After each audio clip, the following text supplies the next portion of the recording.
Hey everybody, it's Master Gallengeist here, bringing you my review for the Invincible Iron Man issue 14, 2022. This is a nice looking cover. This stuff doesn't really happen in the comic, but I love the showcase of Tony's armor, Riri's armor, and Forge just looking fucking awesome. So, this is a pretty different issue. We get a little bit of a check-in with Tony in the beginning, but it mainly details what's going on with Riri and Forge as they are pretty much off on Tony's task of dealing with ships and everything. So, we pop off and we pretty much are talking about Tony and how he kind of dreams. Seeing his Silver Centurion armor. Nice callback. I always love seeing that and when it's going on. He's talking about like a decade ago he was named both the sexiest man alive and one of the richest people of in the world. Those days are gone, but that's not what I lose sleep over when I close my eyes. I rarely dream of my life as Tony Stark. In my dreams, I am Iron Man. And that's cool, and kind of, you see that kind of changed up differently depending upon who the creative team is, but I usually tend towards this kind of interpretation as well, that Tony's usually Iron Man in his dreams. I get my ass kicked all day long. You'd think in my dreams that I would will it to be different, but I still take a beating. Welcome to my reoccurring nightmare. It's by no means funny, but it will make me look like a fool by the time you get to the end of this story. I'm not a guy who puts much stock into the meaning of dreams, but I know what this one's about. So then shift and we see he's pretty much getting taken apart by Magneto. It's about failing to save everyone I could have. Magneto never says a word, but he does insult me by bending my bleeding edge weapon into Earth's oldest one, a sphere, and then he kills me with it. And I like that. There's various kind of differences with Tony, but I, again, like the interpretation that it's about failing to save everyone that he could. That does stick in Tony's craw because he's supposed to be one of the smartest people on Earth. He can make and create great, amazing technology, and not being able to save everyone that he could really hangs him up. I like that part of him, even though it does lead to horrible kind of decisions that he goes on. And then we see him wake up and he's like, ah! Really liking the art. That really sells it with his kind of face of what's going on. And then I wake up. I spent months developing countermeasures to Magneto, designing technology to protect myself, now being used against innocents. I don't need telepathy to know you're in a bad way. Sorry I woke you, Emma. My hardest battles are when I have too much time to think. Do you want to forget? No, I used to make myself forget. It was bad for me. And I'm like, yeah, I get that. Overthinking is one of my things as well, as we see that Emma closes the drapes. I know more than one way to make a man forget his troubles, as she pretty much gets rid of her bathrobe. What were we talking about? I'm sorry, I've left you to manage Kingpin, but my clock has been dominated by the new armors. This is the Hellfire Club, Anthony. We're always alone, no matter how many warm bodies you're surrounded by. When this is over, I wouldn't mind trying to figure us out. And that's the thing. I actually really kind of like their relationship in here. I was like, I never would have pegged putting Emma Frost and Tony Stark together, but this is actually working for me. You forget I've seen your plans. The only future planning you need to worry about is sorting an urn. You don't like our odds? Oh, I think I'm going to be fine. Uh-huh. You, however, are in trouble. As we see him getting closer and going for it. And I kind of like how it's done. It's not done stupidly, and we don't get it going completely and utterly crazy. We just get him in the beginning and then going towards it. And then we shift from that, and that's pretty much the end of Tony, as we then see Riri being accosted by a space dragon. Pretty much saying that the what rings you wield as weapons, you do not understand them. They are not rings of power, they are rings of tragedy. I know well of what I speak. Your rings exploit the spirits of my brethren. Heed my words, humans, or suffer the consequences. Forge and I don't like your tone. No, we're listening, right, Ironheart? I'm like, yes, Forge. I'm like, when that is pretty much up, and I'm like, you gotta understand, you don't know why it's pissed, or what it can do if it's super pissed. You must understand, young one, you have nothing to fear from me. The danger lies within you. Even the purest of hearts will compromise in the darkest of days. as she then shifts to pretty much the, as we shift to seeing the rings on her hand, which is kind of weird because in the preceding panel she has the glove on that hand.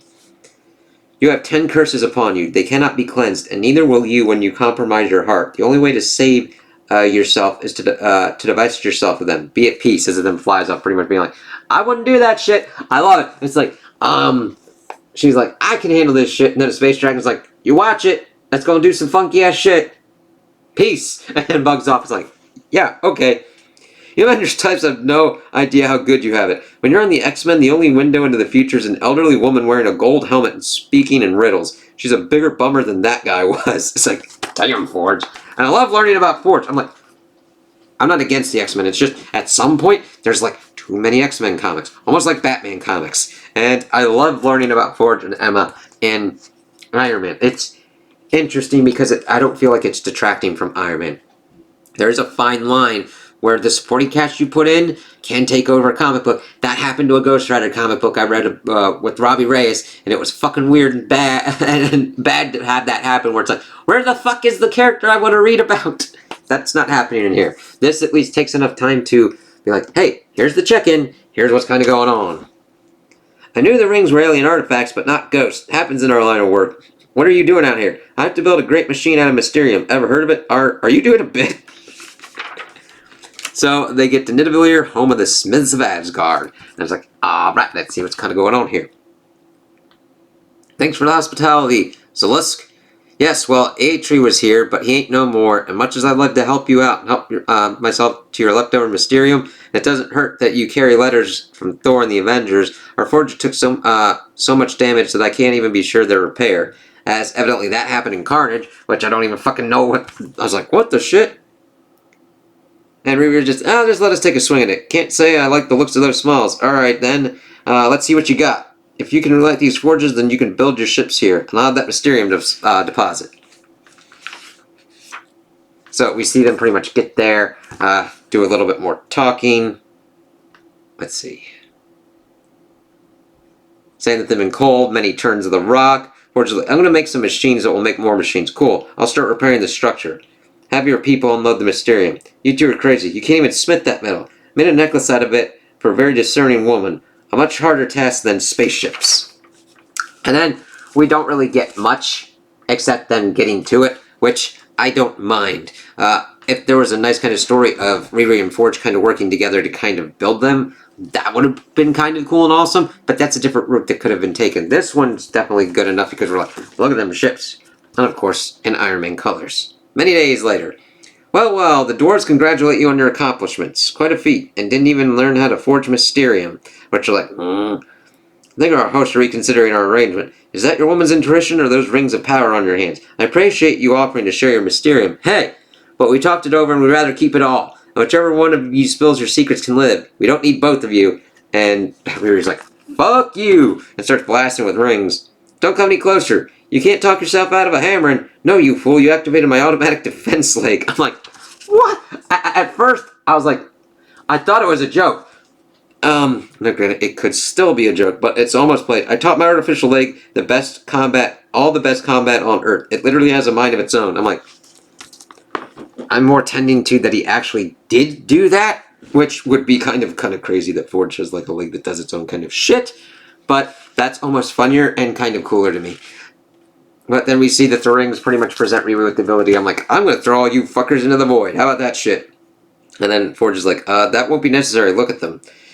You can feed them to the void. Maybe they even deserve it. But you don't deserve living with it. And I'm like, that's actually a powerful line, Forge. As we see Riri's face being like, I'm going to do some bad shit. It's like, no, please don't. Listen, Riri. You're not too young to make big time regrets. If you don't listen to that alien Falcor guy, then listen to guys like Stark and myself. I'll have the never-ending story reference. And then she does decide to leave them, and they beg mercy and everything. I'm going to go ahead and guess you said you would study the rings to understand them. Bingo. And I meant every word. What am I going to do? I can feel myself getting comfortable with them. I'm not scared anymore, and that scares me. And I don't know who Falcor is. It's like, oh, shit. Yeah. That doesn't matter right now. He's on Earth waiting for you when you have a night off. Damn straight, Forge. It's really weird. I didn't know much about the dude, but like the way they write him, I'm like, yeah, this is cool. I'm good with this. back on topic. I have an idea about the rings, if you're game. And they pretty much use his sextant to pretty much just, like, shoot them off into different directions where nobody knows where they're going to be. I know it sounds crazy. No crazier than decorating myself an alien ghost. Correct. Once that sentence kind of starts popping up, don't do that shit. Maybe they'll end up where they're needed. So, interesting. We'll have to see how that kind of shakes out, which will probably mean they'll probably come back and do some horrible fucking shit. What if they end up back on evil hands? Wouldn't be your fault, besides the machine was designed to spread them around the galaxy. So, it's like, yeah, there could have been a better way to deal with it, but definitely not wearing them. You know, I didn't learn a damn thing. Really? Not even about yourself? As she then quirks up in a little smile. It's like, there could be stuff learned from anything. Even the most abject failure or the most resounding success. Let's finish these ships and then get back to the fight. As we then pretty much get Tony kind of recounting what's kind of going on. As it was ironic that the greatest mutant builder showed up in this story. We had both committed the same sin of selling greater weapons to lesser souls. I like that line. Not long after Ironheart and Forge succeeded at the Dwarves' Forge, my ships were landing on Araco. They made sure to stop at full view of Orcus' satellites, and then it was on to Earth. The one marble worth everything. We wanted Orcus to see us coming, and Firestar made sure of that. The X-Men had managed to trick Orcus into accepting her as one of their own. And then they pretty much talk about what's kind of going on. Firestar, I have a secret line of dialogue with the mutant resistance on Earth. I took credit for something Mystique did, freeing the Juggernaut, so I have their trust. Stark has been playing possum, has designed ships capable of withstanding our capital guns on Venus, the Earth, and the Moon. And when he is through our defenses, his beachhead will be the Australian outback. By their reckoning, the location has been chosen to minimize collateral damage. The X-Men and the Avengers are so alike. When Stark's ships arrive in the outback, every Sentinel on Earth will be waiting for them. And then if he doesn't join as an official mascot, I'll make him watch Rhodey die, and then I think I'll trap him inside an armor he can't command. One with full life support to see how long he lasts. If I haven't said this enough already, fuck Fei Long. Alright, that's... I knew Fei Long was motivated by his hatred of mutants and of me, but it blinded him to the danger under his nose. Yeah, definitely that kind of one. Orcus was an amalgamation of human interests and artificial intelligence with their own designs. No reason to tempt fate. Fei Long is prideful and Stark is dangerous. Nimrod, you heard Moira. Kill Fei Long's pet Avenger. The Mark 72 was almost done, and it would be tested in the field. Also, you'd think that when you had solved for death, that you'd be more considerate about retrieving Weapon X corpses. The X-Men were real little bugs. Okay, who's ready to meet the Mark 72 armor? As we see that Weapon X one get ready to like kill. It's like, that's not good. Next, the Invincible Iron Man versus the Adamantium Claws of Orcus. And we see the Mark 72 online. Months ago, James Rhodes was framed and arrested on an intel gathering mission that unearthed a terrible truth. Orcus isn't planning to stop with mutants. They have every hero on Earth in their sights. I think D-Day is here, and Orcus has dispatched a new breed of Sentinel to make sure that Iron Man never makes it to the battle. The time has come for Tony Stark to lay his cards on the table. Luckily, he's got a brand new armor up his sleeve. Yeah. And then we see Rhodey. It's like, alright. So, I like this issue because I like the check-in with Tony and seeing his kind of relationship with Emma. I really like seeing Riri and Forge kind of banter off of each other. I wasn't really that well-versed with Forge, but I loved what he was able to do, and him bringing up Falcor, I was just like, alright, cool.